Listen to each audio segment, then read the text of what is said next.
Muy buenas noches, queridos amigos de Popular Televisión. De nuevo nos invitamos a entrar en sus hogares. Un nuevo programa de Vidas con Luz, una nueva experiencia, una nueva aventura en esta tarde-noche, en esta noche de los miércoles con ustedes. Queríamos en este día que nos encontramos en una época en que seguro que ustedes han escuchado que hace 5 años se produjo pues una hecatombe, digamos, humanitaria. Concretamente en Haití, un gran terremoto pues saqueó prácticamente todo ese país, toda esa nación. Bueno, pues en Haití, en la República Dominicana, en esa frontera, un poquito en esos lugares, tenemos a nuestro invitado que ha venido a pasar unos días y se vuelve enseguida de nuevo para allá. Es un joven murciano de Santomera, Pedro. Muy buenas noches. Encantado, Luis. Pedro Cano Olivares. Así mismo. ¿Y qué hace un santomerano, qué hace un murciano en Haití, República Dominicana, Haití? Pues estamos en un proyecto de promoción y defensa de los derechos humanos y acompañando a las poblaciones más vulnerables, tanto de Haití como de República Dominicana, que son países que necesitan esa cooperación, esa ayuda, ese acompañamiento a según qué población, porque tú lo has dicho muy bien. El 12 de enero se conmemoró los 5 años de un terremoto de escala 7 que devastó prácticamente Haití, que dejó 300.000 personas muertas y casi 1 millón de desplazados que a día de hoy todavía, por desgracia, siguen todavía sin una casa y viviendo bajo lonas de a pesar de tantísimas cosas que se ha hecho. Sí, se han hecho bastantes cosas, pero todavía la ayuda es insuficiente, porque hay casi unas 400.000 personas de ese millón de desplazados original que todavía siguen sin un techo y sin una casa, y malviviendo prácticamente. 5 años después. 5 años después. No es sencillo, se está haciendo mucho, pero hay mucho más que hacer. Sí. Pues a veces se nos olvida. Yo creo que fue, desde aquí, desde España, fue una respuesta muy solidaria en aquel instante. Se ha prolongado en algunas entidades, con Manos Unidas y algunos otros, Cruz Roja y tantas otras organizaciones, pero ciertamente siempre es poco lo que podemos hacer para esa situación tan desastrosa. Claro, estamos hablando de que Haití es el país más pobre, con diferencia, de América Latina y el Caribe. Es el 4.º país del mundo con mayor desigualdad, es decir, que la diferencia entre los pocos ricos que hay en Haití y las muchísimas personas pobres es más desigual. Y eso implica que realmente la ayuda sigue siendo necesaria, aun a pesar de todos esos gestos y de todas esas ayudas que desde Manos Unidas, desde Christian Aid, desde un montón de parroquias de Murcia y de España, que se volcaron con esa catástrofe que ocurrió hace 5 años, y la solidaridad del pueblo español y del pueblo murciano, la verdad es que fue digna de admirar ese tiempo. 3 años, ¿no? Sí, 3 años allí. ¿Se añora Murcia desde allí? Claro. En mi tierra, en mi gente, son mis amigos, y aquí están mis raíces, aquí está el mayor tesoro que yo puedo tener, que es mi padre y mi madre, donde está mi círculo de amigos, donde está la gente con la que me he criado, donde está mi tierra, ese olor a azahar, ese ver el verde de esta huerta murciana. Los limones. Sí, Santomera es el limonar de Europa. Y bueno, nos conocimos hace casi 20 años. Sí. Teníamos más pelo los dos. Sí. Algunos kilos menos, algunos kilos más. Entonces eras un joven inquieto, sí, que bueno, pues se recibía la confirmación y que luego dijiste, yo sigo. Sí.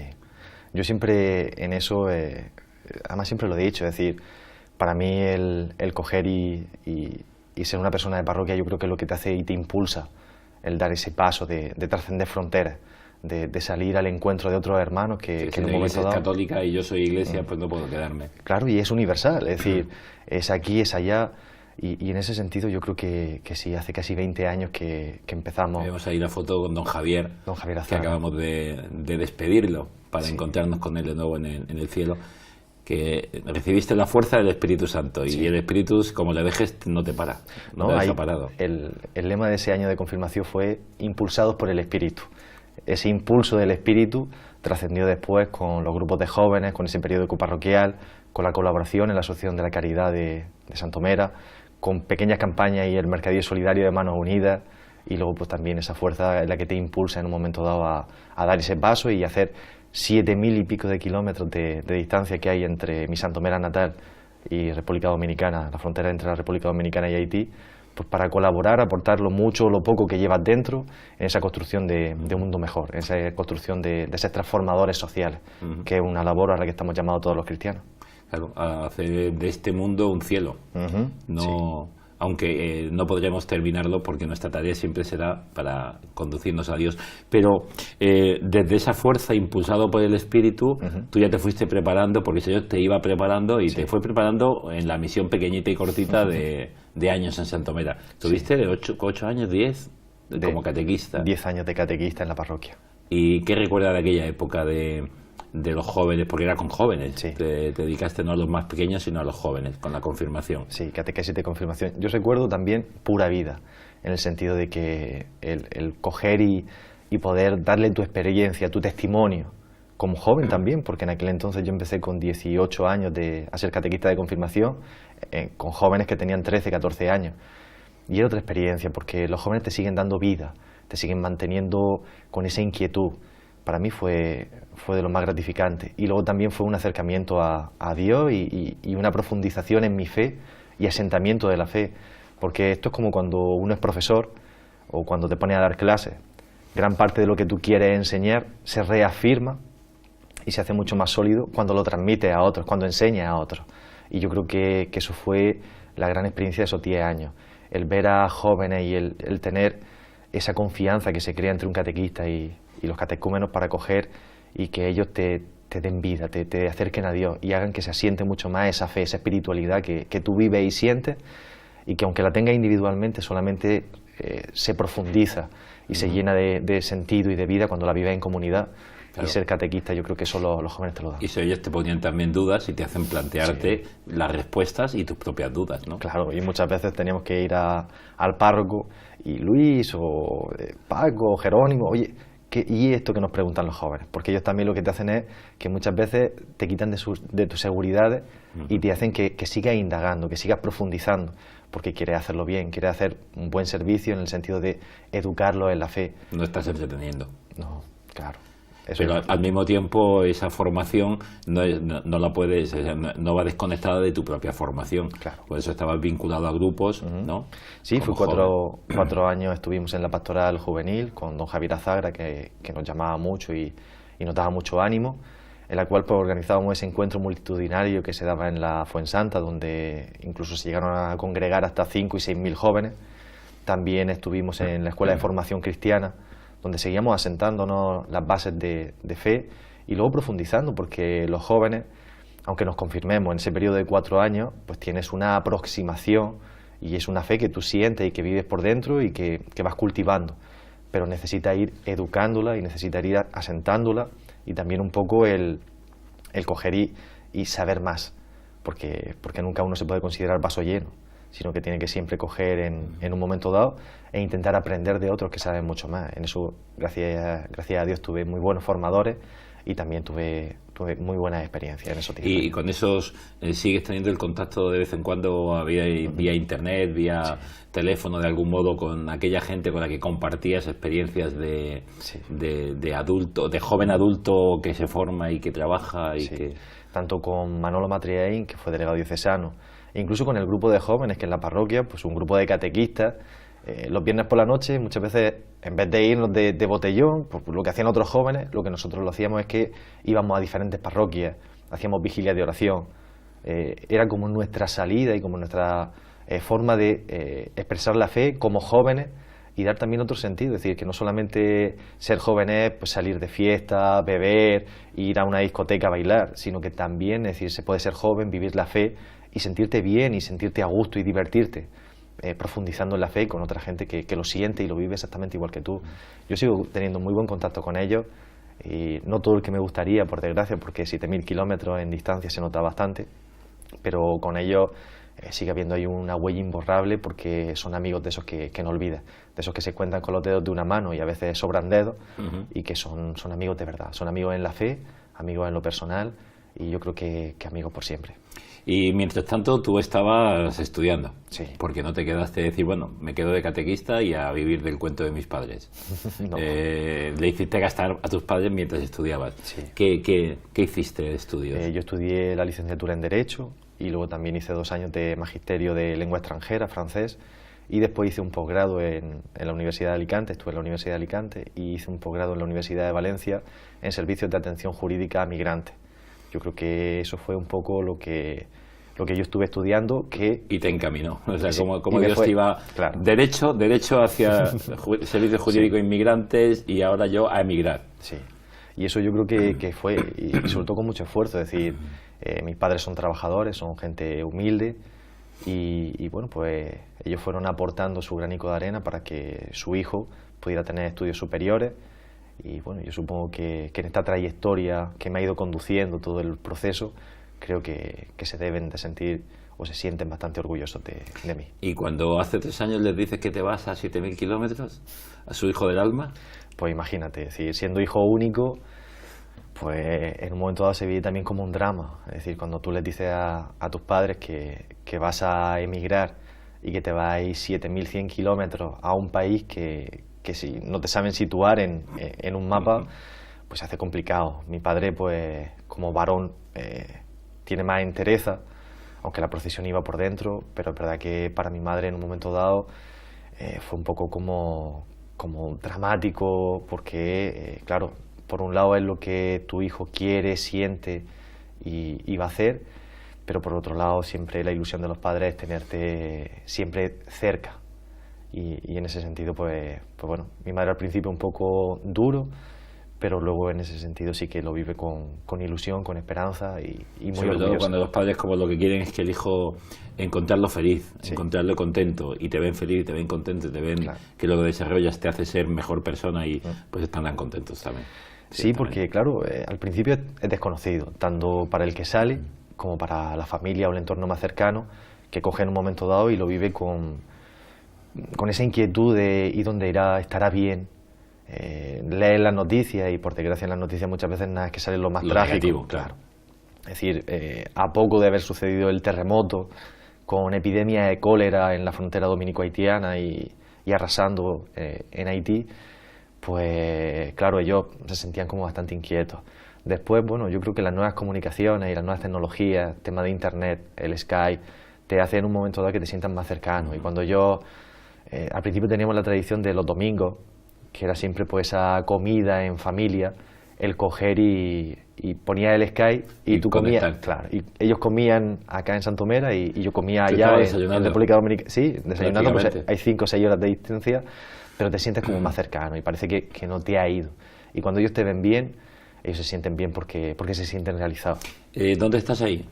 Eso es Tierra Nueva, eso es un pequeño pueblo de República Dominicana en la frontera, a escasos 2 kilómetros de la frontera con Haití, y es población migrante, población de Haití que sale a República Dominicana porque hay 380 kilómetros de Porque tú estás trabajando sobre todo en la frontera.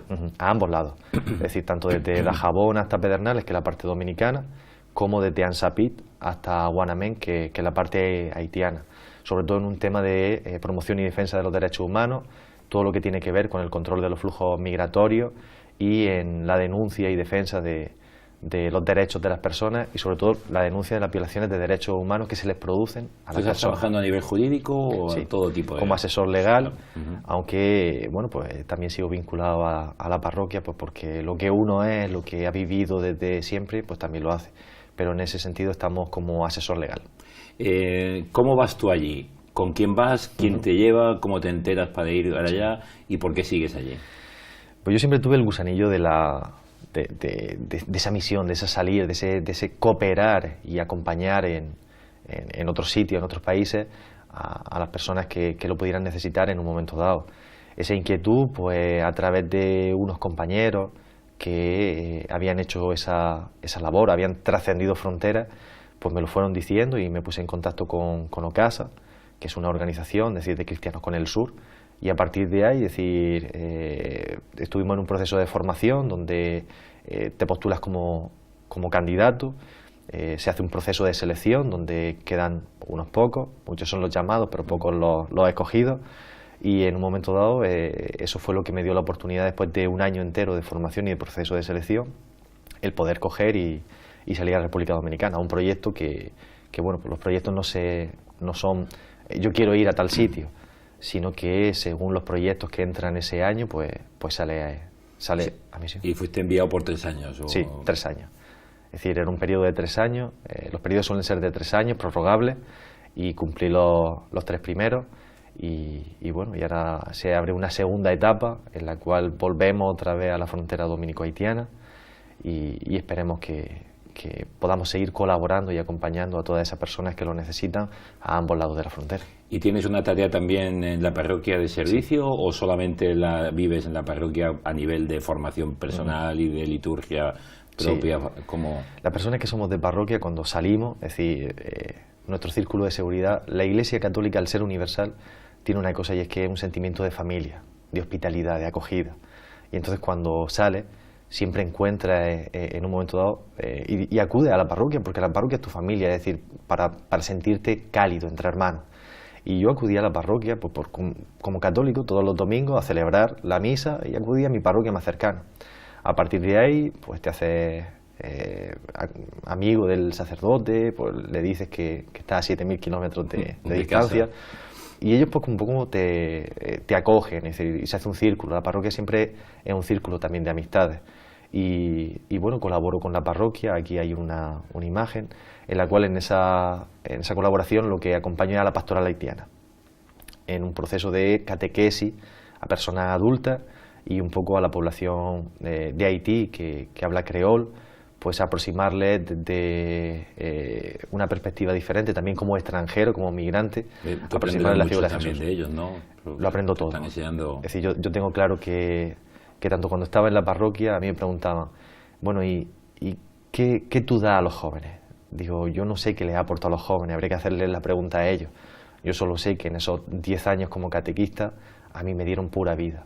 Yo solo sé que en estos 3 años que estoy allá en República Dominicana, en la frontera entre República Dominicana y Haití, tanto en República Dominicana como en Haití, como en la parroquia San José de Jimaní, lo único que he recibido es la mayor experiencia de mi vida, en lo personal y en lo profesional. ¿De esa comunidad de adultos? Sí, ellos son compañeros que están allá y bueno, pues se les forma en la fe, aportándoles lo poco o lo mucho que sé y mi experiencia de Dios también. ¿Cuál es la gran diferencia o grandes diferencias, más allá, el mensaje es el mismo, lógicamente, el amor de Dios a la humanidad y a cada hombre en concreto, pero ¿cómo centras la atención esta catequesis?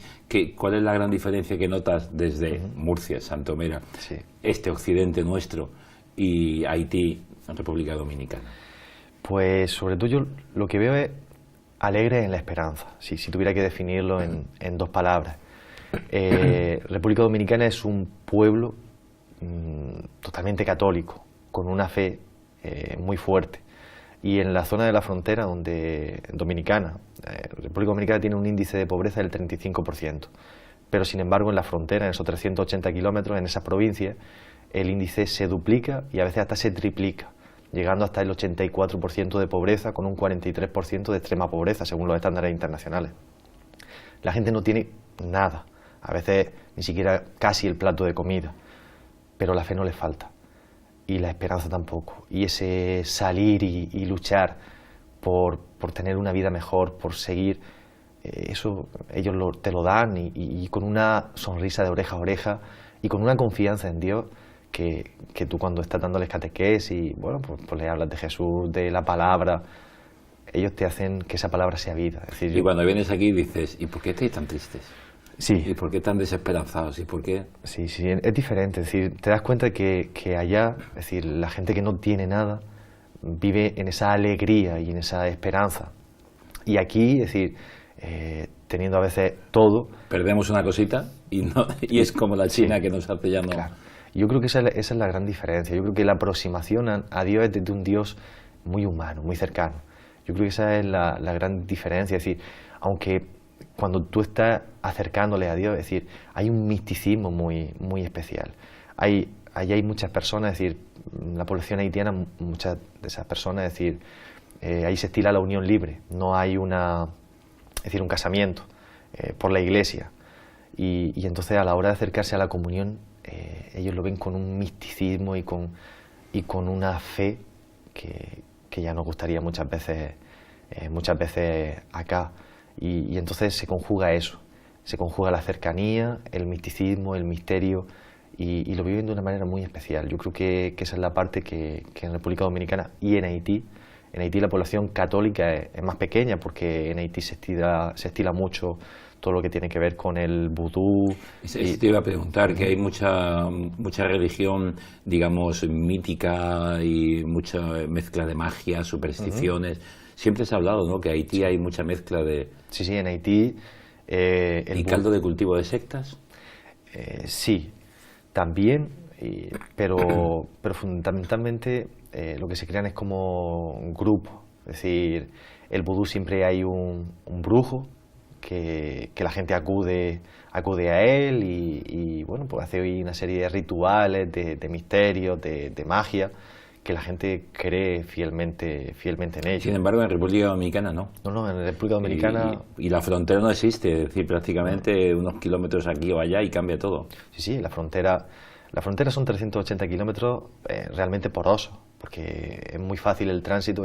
República Dominicana y Haití son dos países que comparten una misma isla y con una frontera de 380 kilómetros donde no hay una valla, donde no hay un muro, donde es fácil el tránsito de un lugar a otro. Pero sí es verdad que por los orígenes tanto de República Dominicana como de Haití, que son totalmente diferentes, en República Dominicana hay un asentamiento y el 90% de la población se declara católica, y la Iglesia Católica tiene un peso muy específico y muy fuerte en la sociedad y en la política de República Dominicana, mientras que en Haití también la Iglesia Católica tiene un peso bastante fuerte y específico, pero sí hay una proliferación de sectas y sobre todo también el vudú en lo que es el pueblo, en la montaña, en zonas de difícil acceso. El brujo en la comunidad manda mucho. Te iba a hacer una pregunta, luego te digo por qué te hago la pregunta. Sí. Y ¿tú te sientes agente social? ¿Te sientes servicio jurídico? ¿Te sientes misionero? ¿Qué? Yo me siento un cristiano comprometido, porque es lo que siempre he sido, porque es lo que soy y porque es lo que siempre seré. Porque realmente la vocación o el salir, el trascender esa frontera que hay entre mi Santomera natal y República Dominicana, son más de 7.000 kilómetros, yo en mi caso particular y concreto lo hago porque tenía esa fe, porque realmente, es decir, lo que habéis visto y oído, id y proclamarlo. Lo que has experimentado no lo puedes callar. Claro. Entonces toda esa parte, en mi caso en concreto, fue el que me hizo salir fuera, es decir, me siento misionero. Según con qué persona hables, pues para uno eres cooperante, para otro eres misionero, yo me siento misionero, y me siento misionero porque la opción de ir allá fue una opción de fe, y fue una opción pues porque como cristiano comprometido estamos llamados a ser transformadores de este mundo donde hay tanta desigualdad. Y bueno, a veces no necesitas cruzar fronteras de 7.000 kilómetros, a 7 metros, en la parroquia, en las Caritas diocesanas, en la Asociación de la Caridad, como es el nombre de Caritas en mi pueblo, no está tan lejos. O a veces simplemente en tu misma familia, educando a tu hijo. Yo creo que esa parte siempre la tuve, y eso es lo que a mí me hace dar el paso. Lo digo porque, bueno, Pablo Domínguez, un gran sacerdote que murió muy joven en la montaña, en el Moncayo, en una entrevista le preguntaron un poquito, a ver si le pillaban, primero sacerdote, teólogo, filósofo, filósofo, teólogo, sacerdote, sacerdote, teólogo, filósofo, ¿en qué orden? Y dijo, primero sacerdote, después sacerdote, tercero sacerdote. Después que en la vida haga una tarea o haga otra, pero lo que es la esencia es lo que me hace vivir. Esperaba que me respondieras de ese modo, por eso también te he provocado un poco. Cuéntanos algo que te ha llamado mucho la atención, para bien o para mal, de tu experiencia estos 3 años y poco en esta frontera. La lucha de los hombres y mujeres que allí habitan, tanto en Haití como en República Dominicana, el afán de superación. Y ese afán de superación, que a veces no es tener como acá en Occidente, y sobre todo como en España o en Francia, el tener 2 coches, el tener 2 casas, sino es un afán de superación del vivir día a día, del salir de casa luchando por poder poner un plato de comida en la mesa para ti y para tu hijo, pero hacerlo siempre desde una alegría, desde una confianza, desde una fe, desde el saber y desde el estar. Para mí eso yo creo que que es lo que más me ha llamado la atención y lo que más me ha gustado. Eso es lo que te traerías de allí si tuvieras que decir, ¿qué me voy a traer? Voy a traerme algo de allá. Coco, frutas, un poco de playas distintas. No, ¿qué te traes? La alegría y la esperanza de ellos y ese afán de superación. En las casas, sí, y sobre todo el compartir. Nunca falta un plato de comida en una casa, ni en República Dominicana ni en Haití, para el que viene de fuera. Es decir, la hospitalidad hacia el huésped, es decir, tú puedes venir de donde tú quieras, pero la gente, incluso hasta la que menos tiene, cocinan y a lo mejor siempre hay un plato de comida que hacen de más para el que pueda llegar. Eso es algo que tienen como muy interiorizado. Es decir, el compartir en la pobreza del que no tiene nada, compartir lo poco que tiene, para mí es de las cosas más interesantes. Tú sales o llegas de un viaje y llegas a la casa de unos amigos, tanto en República Dominicana como en Haití, y tú no sales de allí sin probar la comida, sin probar el sazón, como dicen los dominicanos, de la comida de ese día, porque siempre hay un plato de comida para el que llega. Te conozcan más o te conozcan menos, eso yo creo que es lo que yo exportaría, ese volver a compartir, ese volver a darte a los demás, incluso a aquella persona, es decir, a tu hermano, al que a lo mejor no conoces mucho y bueno, puede ser de una religión diferente, con un color de piel diferente, pero el compartir y esa alegría del día a día, de la superación, eso serían cosas que yo traería, aunque realmente el pueblo español y Murcia y Santomera está lleno de grandes hombres y mujeres que comparten lo poco mucho que tienen. Cuando nos necesitamos sacamos lo mejor que tenemos. Sí. ¿Y hasta cuándo? Bueno, la respuesta buena sería hasta que Dios quiera, pero en principio yo creo que los próximos 3 años de mi vida van a ser... Ahora si no hay nada que lo modifique, 3 años. Hasta el 2018, hasta el 23 de enero del 2018, pues seguiré compartiendo mi vida con todos esos hombres y mujeres dominicanos y en Haití con haitianos para seguir promoviendo y defendiendo los derechos humanos, para seguir acompañando a esa población vulnerable, pues para que puedan coger en un momento dado y mejorar la esperanza y la calidad de vida de todos esos hombres y mujeres que día a día, por desgracia, no pueden tener... Ellos os preguntan de vez en cuando, porque incluso tú cuando estás trabajando pues, a nivel jurídico, luchando por un derecho, por una... y te dicen, ¿y tú por qué lo haces? ¿Y tú por qué te vienes aquí? ¿Te han preguntado alguna vez eso? ¿Te han hecho...? Sí, muchas veces te preguntan eso porque a veces es extraño el que salga de tus seguridades y de lo que conoces, de tu mundo preestablecido, en el que te sientes a gusto, cómodo, y sale hacia lo nuevo, lo desconocido, hacia no sabes qué es lo que vas a encontrar allá, y te lo preguntan. Y yo siempre les digo lo mismo, es decir, para mí el mundo lo concibo de una manera en la que no hay extranjeros, sino que somos hermanos. Y yo creo que en un momento dado Dios da unos dones a cada persona, y yo creo que es casi un deber y una obligación el compartirlo con aquellas personas que lo puedan necesitar. Y en ese momento dado eso fue lo que me hizo saltar el charco y ir a todos esos dones que Dios había puesto en mi vida a compartirlos con otros hermanos en la frontera dominicana y en la frontera con Haití. Pues un placer, Pedro. Igual, un placer siempre. Conocer que te encuentras feliz, que te encuentras contento, que estás ahora por aquí un tiempo, pero que estás deseando de algún modo al hablar, estás diciendo, me están esperando y tengo tarea que hacer. Bueno, pues que sigas repartiendo estos dones. Porque eso es lo que te va a hacer auténticamente feliz. Ha sido un placer especialmente para mí pues compartir como conversaciones teníamos hace pues eso 17, 16, hasta hace 15 años, cuando compartíamos pues las inseguridades y de aquellos jóvenes a los que acompañabas y querías encaminar a encontrar el encuentro con Dios. Da saludo de nuestra parte. Todo lo que necesitéis allí, pues pedidnos, y sobre todo la oración la tenéis desde aquí. Yo lo sé, y cuando pues llegues a casa, saluda a tus padres, así que también son grandes amigos. Y a ustedes, señoras y señores, un placer haber vuelto a estar con ustedes una semana más, si así lo desean. Y ya saben ustedes, cada miércoles a las 10:30 de la noche, Popular Televisión y un nuevo programa de Vidas con Luz. Muy buenas noches y hasta la semana que viene, si Dios quiere. Gracias, Pedro. Muchas gracias.